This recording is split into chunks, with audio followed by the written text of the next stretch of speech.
The alarm buzzed at 6:27 a.m. Malik Reed slapped it once, rolled over, then forced himself upright. His breath was slow, heavy, like his chest had been tied down in his sleep. Sunlight slipped through the blinds in long, pale blades. The bedroom was cluttered but clean. A single mattress on the floor. A folded hoodie on a chair. 3 shoeboxes stacked against the wall, one of them torn at the corner. He sat still, rubbed his hands over his face, then said it out loud, "I'm done." It wasn't dramatic, it wasn't loud. It was like telling himself he'd run out of toothpaste. Just truth. He'd said it before, but this time, maybe. He stood.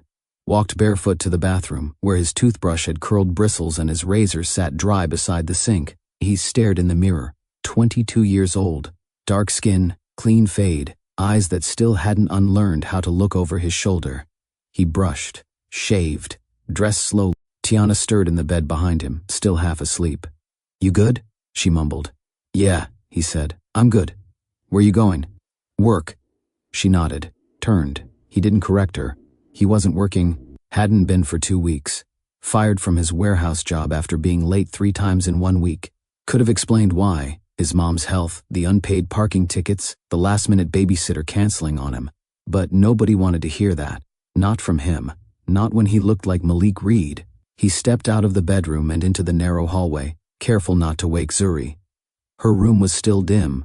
Her nightlight, a plastic bunny, glowed orange in the corner. He peeked in. She was curled in her blankets like a small brown comma, thumb in her mouth, her curls fanned across the pillow like spilled ink. He just stood there, watching her, his whole world, 5 years old and dreaming. "Be better," he whispered. Today. For her. By 7:30 a.m., he was on the corner of 87th and Lawndale, holding a plastic bag with 2 lemons, a bus pass, and $62, the last of his unemployment check. He boarded the train and headed across town to Fulton Market. Stopped by DeMarco's Seafood. The bell above the door jingled. Inside, the air was cold, wet with salt and scale. "Look who the tide dragged in." DeMarco grinned from behind the counter. "Malik the Redeemed." Malik smiled. "Let me get 2 pounds of crab legs." DeMarco raised an eyebrow. "Birthday special?" "Mom." He nodded, started packing them in paper. "You clean these yourself?" "Always." "Still driving Uber?" Malik hesitated. "Nah, working warehouse again, night shift." DeMarco grunted like he didn't believe it but said nothing. Malik handed over the bills, took the bag, said thanks. He stepped back into the wind, paused, looked at the city like it was new again. One day, just one good, clean day. Later that morning, Malik stopped by his mother's apartment. She opened the door in her slippers, robe tied loose, hair wrapped in a colorful scarf. Her eyes lit up. "You brought the crab. I told you I would. You always say that." "Yeah," he said, "but today I meant it." They hugged for a long moment. Then she pulled back and squinted at him. "You okay?" "Better than I should be." She smiled. "You got that look." "What look?" "The one you used to have when you was little, like you just stole something but you knew it was yours all along." He laughed. For the first time in weeks. By afternoon, he was on the floor with Zuri in the living room, stacking blocks, making up stories about princesses and dragons and talking animals. She looked up at him with wide eyes and asked, "Daddy, you gonna stay home forever now?" He paused, then kissed her on the forehead. "I'll always be with you, baby girl. Always." Malik stood at the kitchen sink, sleeves rolled up, steam rising off the hot water as he cleaned the crab legs. His mom sat at the kitchen table behind him, sorting mail and humming something old, a gospel melody Malik didn't know the name of but recognized from childhood. "You wash like you never had to scale fish before," she teased. "That's because I never should have had to," she chuckled. "And whose fault is that?" Malik smiled but didn't answer, just kept scrubbing. Outside, the sun broke through the gray, casting soft light across the window. It looked like any other day. It wasn't. At noon, he took Zuri to the park. Just the 2 of them, wind in their faces, her tiny hand wrapped around his finger. They bought juice boxes and kettle corn from a man with a cart and a Dodgers hat. They raced leaves in the creek and watched a squirrel bury a peanut with intense seriousness. She asked if the squirrel would remember where he hid it. Malik said, "Only if no one takes it first." She asked, "You ever forget things, Daddy?" He looked at her. "Sometimes. But not you. Never you." Back home, he put on his good jeans, the ones with the cleanest knees, and his white sneakers, creased but still passable. The night was for celebration. He texted Dre, "Bart tonight or what?" Dre replied with a flame emoji, "Then course, we're doing it big this year." Ray chimed in, "You wearing that busted-ass jacket again?" Malik laughed out loud. He looked at himself in the mirror. Button-down shirt, thin chain, light beard lined up. He looked good. He looked normal. He looked like a man moving forward. Before leaving, he stood in the hallway with Tiana. Zuri was asleep in her room, breathing softly, one sock off, one arm curled beneath her head. "I'll be back after midnight," he said. "We're taking the train, nobody driving drunk." Tiana folded her arms. "You sure you don't want to stay in?" "I promise, Dre. I need this. One last dumb night before I start everything right." She nodded. "You know I love you, right?" she said. He kissed her forehead. "I know, and I love you too." She watched him for a long time at the door, like she wanted to stop him, like something in her gut tightened but didn't speak. Then the door closed, and Malik Reed walked out into the night, into his final hours, without knowing. But we do. The corner of 14th and Valencia buzzed with life. The liquor store lights blinked. Horns honked like they were part of the music. Kids ran past on scooters, and the air smelled like carne asada, beer, and fireworks already testing the sky. Malik leaned against the wall in his busted white sneakers, pulling at the sleeves of his jacket, as Dre and Ray pulled up in a beat-up Altima with a missing hubcap and a bass system louder than its engine. "Look at this clown," Dre yelled, grinning as he jumped out. Malik grinned back, dapped him up. Ray followed with a half-empty Henny bottle and a toothpick stuck in his cheek. "You finally got out the house," Ray said. "Thought you went suburban on us." "Suburban as hell," Malik laughed. "Got a mortgage, a golden retriever, and a wife that packs my lunch." "Bet she still don't iron your shirts," Dre said. Malik cracked up. They stood like that for a while, just vibing, talking dumb, roasting each other, making plans they wouldn't remember tomorrow. They didn't know this was the last time they'd all stand shoulder to shoulder like that. Malik knew they were waiting for him to say it. That thing. About the job. About the future. So he said what he'd practiced all day. "Warehouse put me on nights again. Full time. I start next week." Dre clapped him on the back. "Man, that's what I'm talking about. Clean checks, grown man hours." Ray raised the bottle. "No more hustlin'. No more side money. We movin' right." Malik smiled and said nothing else. He didn't tell them about the call from HR, the one where they said, "We're going with someone else." He didn't tell them about the empty fridge or the bank account sitting at $3.62. He just laughed, because tonight was supposed to be clean. At 9:40 p.m., they were on the BART platform at Fruitvale, waiting for the train into the city. Malik sat with one leg bouncing, thumb scrolling through pictures of Zuri. Dre leaned over his shoulder. "She got big?" "Yeah," Malik said. "She's asking real questions now." "Like what?" "Like why people sleep in the street. Why daddy ain't home some nights." Dre looked away. "She know how good you tryin', right?" "I don't know. I think she sees me better than I see me." Ray walked up holding 3 paper cones full of fries and hot sauce. "Train's coming. Let's go act like idiots in public." They boarded just before the doors slid closed. Laughing, happy, like men who'd earned it. Inside the train car, a group of strangers took up the back corner. Young, loud, but not threatening. Energy bounced off the walls. A portable speaker blasted old Kendrick. Malik leaned into it. For a second, he let himself float. He imagined tomorrow, waking up next to Tiana, flipping pancakes for Zuri, maybe applying for something else, something small. It didn't have to be perfect, just real, just enough. And then, across the car, a face, Marcus Tolles. Malik's heart stalled. An old ghost, a mistake from 2 years ago. County time, a fight, something stupid, something that stayed with you. Marcus was staring, didn't smile, didn't move, just kept staring. Malik turned away. He didn't want this tonight. Not tonight. But it was already starting to simmer, that old street heat, invisible but rising, drawing lines in a place that didn't have room for any. Ray saw it too. "You good?" Malik nodded. "Yeah, I'm cool." He wasn't. And Marcus? He was already standing. The hum of the BART train rattled beneath Malik's feet. He wasn't hearing music anymore. Not the muffled beats, not his friends' voices. Just the rising static behind his ribs. The familiar signal of a moment spiraling out of control. Marcus stood 3 feet away, posture squared, head tilted just enough to bait a reaction. Ray stepped forward instinctively. Dre grabbed his arm. Malik raised a hand. "It's cool," he said quietly. "It's dead. Let it go." Marcus smiled, but not the friendly kind. You got something to say now? He asked. No, Malik replied. I got something to protect. Big difference. The car was watching now. Phones out, eyes up. Malik turned, sat down again, tried to shut it down. But Marcus was already pacing, the small space shrinking, and someone unseen, had already hit the emergency alert button. When the train rolled into Fruitvale, the platform lights glared through the windows. 2 BART police officers waited outside, one older, calm, the other young, nervous, tight in the shoulders, hand hovering near his sidearm before the doors even opened. Malik felt it instantly, that shift in air, like walking into a room full of snakes. Dre muttered, "Aw, hell." The train hissed to a stop, doors opened, everyone involved off the train. The older officer barked. Malik raised both hands, stood slow. It's handled, he said. We're good. Off the train now, the younger cop snapped. Ray, Dre, Marcus, all herded out. Malik stepped off last. The platform was cold, wide, exposed. They lined the boys up on the concrete, face down, hands behind their backs. Malik turned his head sideways to breathe. The pavement scraped his cheek. He saw a camera phone in the crowd, someone filming, saw his reflection in the train window. Black hoodie, black jeans, black skin. Saw the cop's boots pacing behind him.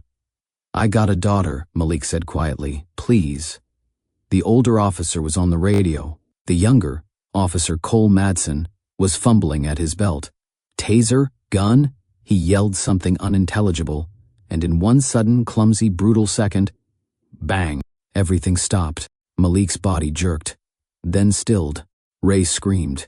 Dre tried to rise but was shoved back down. Someone in the crowd shouted, "He shot him!" The phone camera caught it. The bullet, the smoke, the body on the ground. Malik wasn't breathing. Officer Madsen stepped back, eyes wide, as if surprised by his own hands.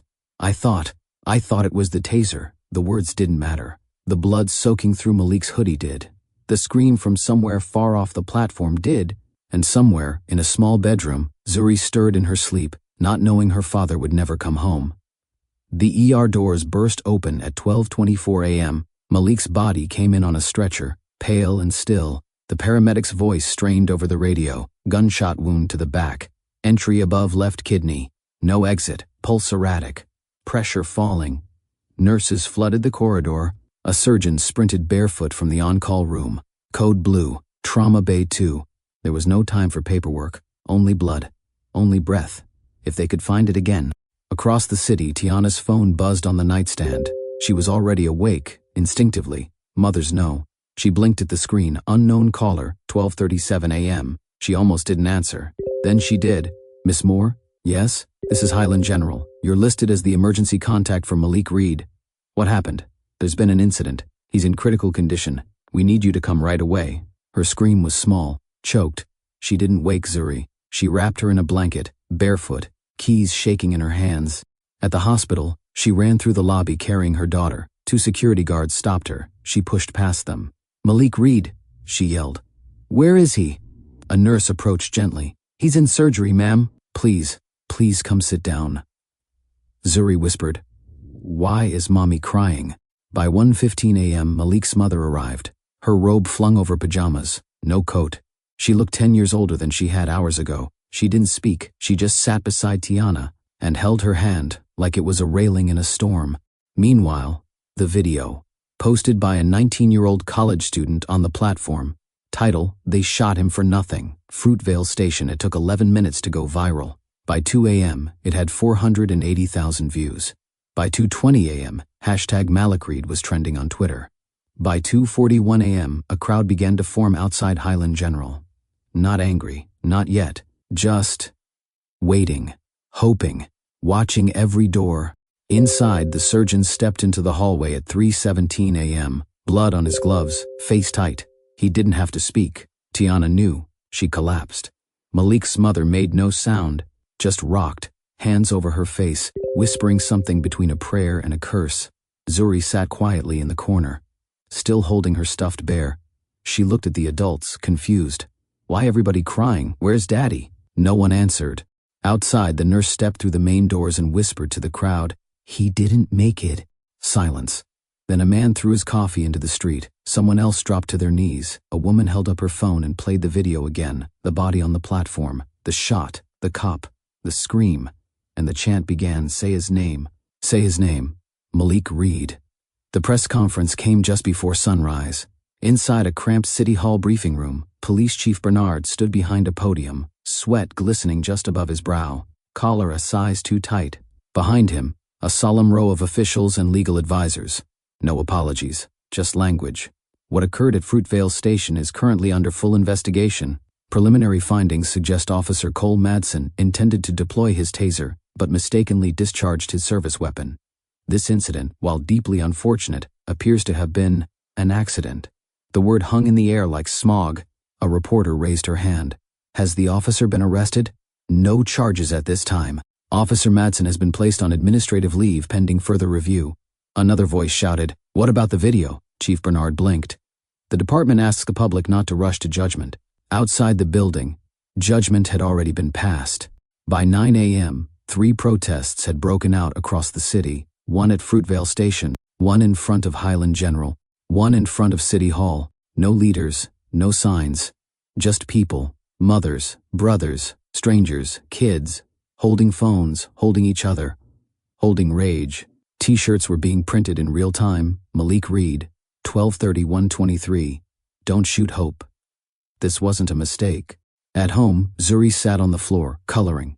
She didn't speak much that morning. She just drew a picture of a man in a blue shirt with a big heart on his chest. Above him, stick figures holding hands, and a son.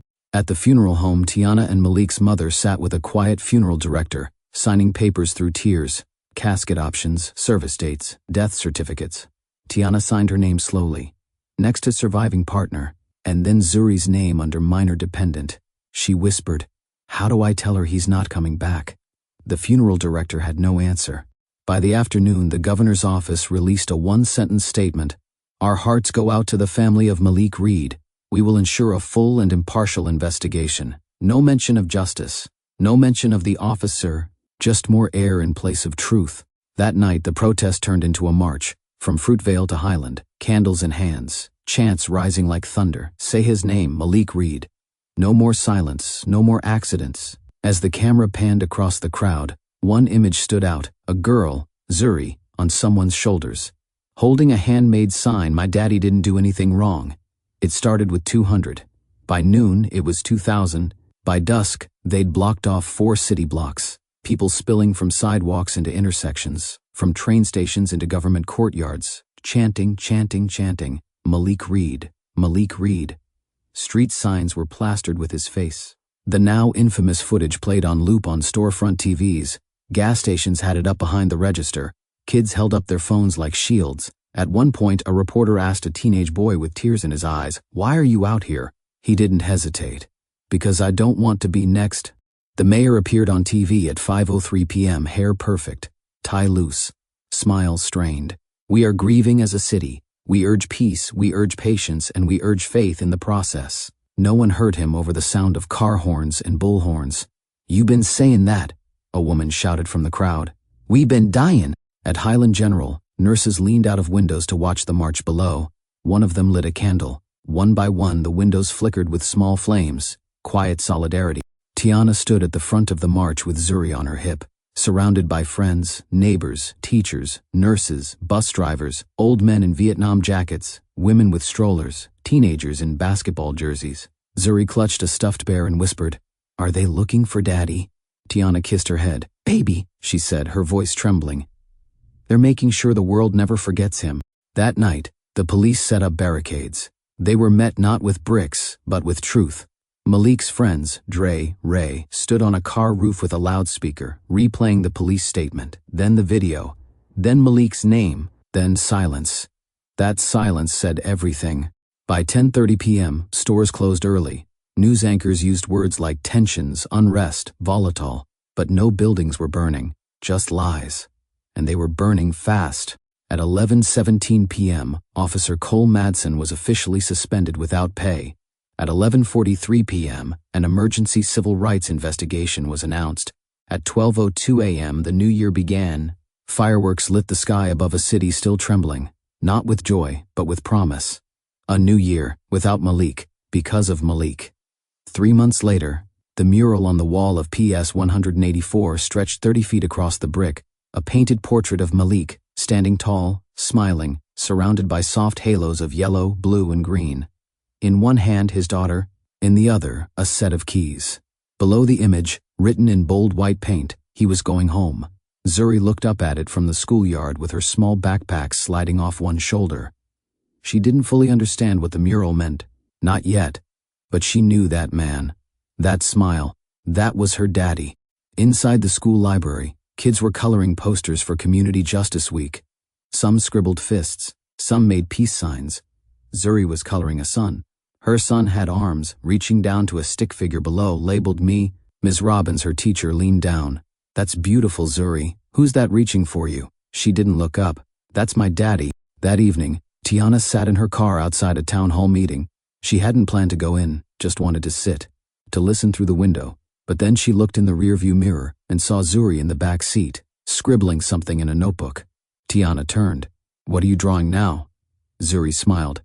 "I'm writing a story." "Oh yeah?" "Yeah. It's called My Daddy is a Superhero." Tiana's breath caught. She blinked once, then smiled through it. "You ready to go read it to them?" Zuri nodded, brave. Braver than anyone should have to be at 5. Inside the community center, the walls were lined with photos, rallies, candlelight vigils, protest signs, school kids marching with backpacks and bullhorns. One frame held the now famous Fruitvale photograph, Malik's face, side-lit by train lights, frozen mid-smile, seconds before the moment no one could ever take back. Below it, a plaque read, "He chose peace. They gave him death, but we gave him justice." Zuri stood on stage, small but steady. She held the microphone close to her mouth and read, "My daddy had a big heart. He bought crab for my grandma. He let me win when we played games.